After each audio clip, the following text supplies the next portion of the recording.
اس کا اپنا کوئی وجود ہی نہیں ہوتا ہے. وہاں پر لڑکیاں بھی اور لڑکے بھی ہار جاتے ہیں بالکل. اس لیے میں سبھی سے کہتی ہوں قل هو اللہ احد کا ورد کیا کریں. اعوذ باللہ من الشیطان الرجیم بسم اللہ الرحمن الرحیم، ان دونوں لائن کا ورد کیا کریں. اٹھتے پھرتے چلتے پھرتے ٹوائلٹ سے کلی کر کے ہی نکلیں، باہر آنے کے بعد کلی کریں، ہینڈ واش کریں، لیکن پڑھائی کرتے رہیں، وضو میں کریں اور اچھی بات ہے، بے تحاشا فضیلت بڑھ جاتی ہے، اور بنا وضو کے کریں تو اور الگ ہوتی ہے. لیکن ہاں ثواب دونوں طریقے سے ملتا ہے.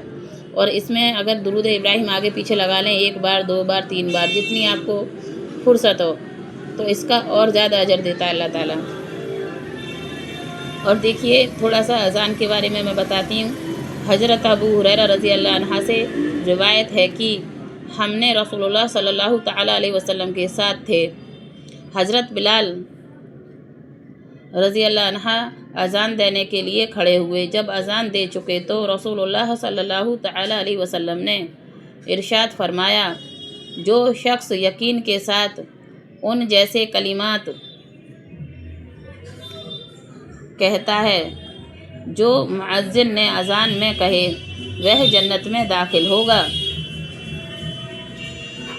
فائدہ اس روایت سے معلوم ہوتا ہے کہ اذان کا جواب دینے والا وہی الفاظ دہرائے جو مؤذن نے کہے. البتہ حضرت عمر رضی اللہ عنہ کی روایت سے معلوم ہوتا ہے کہ حیا علی الصلاۃ اور حیا علی الفلاح، حیا علی الصلاۃ اور حیا علی الفلاح کے جواب میں لا حول ولا قوت الا باللہ کہا جائے. اذان ہوتی ہے تب مولانا مسجد میں اذان لگاتے ہیں مؤذن، اس ٹائم لا حول ولا قوت الا باللہ کس ٹائم پہ کہنا؟ حیا علی الصلاۃ اور حیا علی الفلاح کے دوران.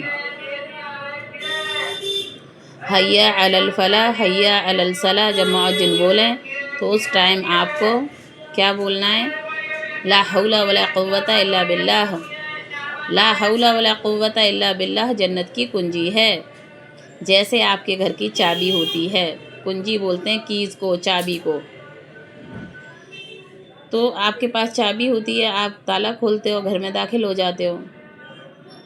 تو لا حول ولا قوت الا باللہ پڑھنے سے تمام سارے گناہ بھی معاف ہوتے ہیں اور تمام ساری مصیبتیں بھی دور ہوتی ہیں، اور جنت کی کنجی آپ کے ہاتھ میں آ جاتی ہے. جو لا حول ولا قوت الا باللہ کا ورد کرتے ہیں وہ اچھی بات ہے، ورد کرتے رہا کریں اور بسم اللہ کے ساتھ میں. اور دوسری بات لا استغفر اللہ الذی لا الہ الا هو الحی القیوم واتوب الیہ، اس سے بھی بے تحاشا گناہ معاف ہوتے ہیں. لا حول ولا قوت الا باللہ اس سے بھی تمام سارے گناہ معاف ہوتے ہیں. جیسے کبھی آپ صرف ایکسل سے کپڑے دھوتے ہیں، جیسے کبھی آپ صابن سے کپڑے دھوتے ہیں، جیسے کبھی آپ ایریل سے کپڑے دھوتے ہیں، اسی طریقے سے ہمیں اپنے گناہ معاف کرانے اور اللہ کے پاس جانے سے پہلے اللہ نے کتنی ساری چیزوں کی فیسلٹی دے رکھی ہے کہ جو اذان کے کلمات دہراتا ہے مؤذن کے ساتھ اذان کے کلمات کو دہرانے کی کہ وہ جنت میں داخل ہوگا. تو اللہ تعالیٰ سے دعا کرتے رہنا چاہیے کہ یا اللہ ہم جب بھی ختم ہو، ہمارا انتقال ہو تو ایمان پر خاتمہ ہو اور سجدے کی حالت ہو، یا مکہ مدینے میں ہوں، یا ہم کلمہ پڑھتے ہوئے دنیا سے رخصت ہوں. اور اللہ تو ہمیں نیک مومنوں میں جگہ دے دینا، جنت الفردوس میں جگہ دے دینا، جنت میں جگہ دے دینا، ہماری مغفرت فرما دے یا اللہ. ہر وقت دعا مانگتے رہنا چاہیے، کیونکہ دن بہ دن ہم کہاں جا رہے ہیں؟ دن بہ دن ہم اس شور شرابے کے شہر کو چھوڑ کر، اس شور شرابے کے شہر کو چھوڑ کر، کفن کی چادر کو اوڑھ کر، کفن کی چادر کو اوڑھ کر، اپنی ہر چہیتی چیز کو چھوڑ کر چلے جاتے ہیں ہم قبر کے اندر، چلے جاتے ہیں ہم قبر کے اندر. کتنے دن یاد کرتا ہے ہمیں یہ زمانہ، کتنے دن یاد کرتا ہے ہمیں یہ زمانہ. جب اسے ہماری ضرورت پڑتی ہے تب یاد آتے ہیں اس کو ہم دنیا میں، جب اسے ہماری ضرورت پڑتی ہے تب یاد آتے ہیں ہم اس کو دنیا میں،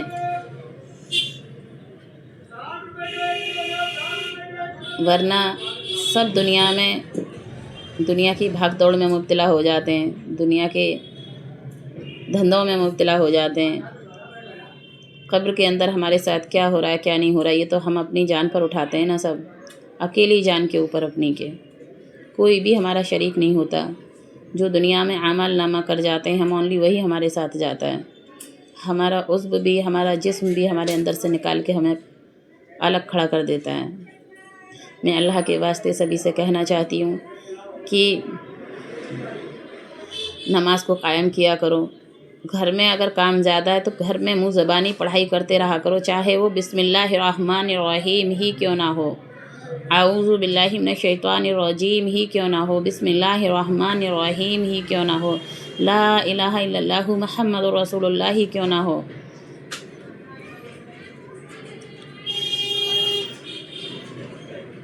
نہ جانے کب چلے جائیں ہم یہ دنیا چھوڑ کر، نہ جانے کب سو جائیں ہم کفن کی چادر اوڑھ کر، نہ جانے کب چلے جائیں ہم یہ دنیا چھوڑ کر، نہ جانے کب سو جائیں ہم کفن کی چادر اوڑھ کر۔ اور ہم کہتے ہیں کہ ہمیں ٹائم نہیں ہے، ہمیں ٹائم نہیں ہے۔ اللہ کے واسطے ہمیں اپنے لیے ٹائم نکالنا ہے، خود کے لیے ٹائم نکالنا ہے۔ میں سبھی لوگوں سے، جو لوگ مجھ سے جڑے ہوئے ہیں، میں لوگوں سے کہنا چاہتی ہوں کہ آپ اپنی میری کوشش جاری ہے، آگے اس ویڈیو کو شیئر کرنا آپ لوگوں کی باری ہے اور عمل کرنا بھی آپ لوگوں کی باری ہے۔ میں آپ لوگوں کو یاد دلاتی ہوں، میں آپ لوگوں تک اپنی آواز پہنچاتی ہوں کہ اگر کسی نے میری آواز سن کر اور میری ویڈیو دیکھ کر اگر ایک بار کسی نے اپنے منہ سے کلمہ ادا کر لیا تو کیا پتہ آپ کا اور میرا نیکی کا ذریعہ بن جائے، کیا پتہ آپ کی اور میری بخشش ہو جائے، کیا پتہ آخرت کی ہماری یہی تیاری ہو جائے۔ تھوڑا سا ٹائم نکال کر اگر ہم ایک دوسرے کے ساتھ جنت میں داخل ہوں گے کتنی خوشی ہوگی۔ اللہم مغفر لی، اللہم مغفر لی، اللہم ورحمنی، اللہم وحدنی، اللہم ورزقنی۔ اللہ سے دعا مانگتے رہا کرو۔ آج کی ویڈیو میں اتنا کافی، آگے کے لیے اگلی ویڈیوز میں آپ لوگوں کے ساتھ شامل ہوتی ہوں۔ ٹیک کیئر، اللہ حافظ۔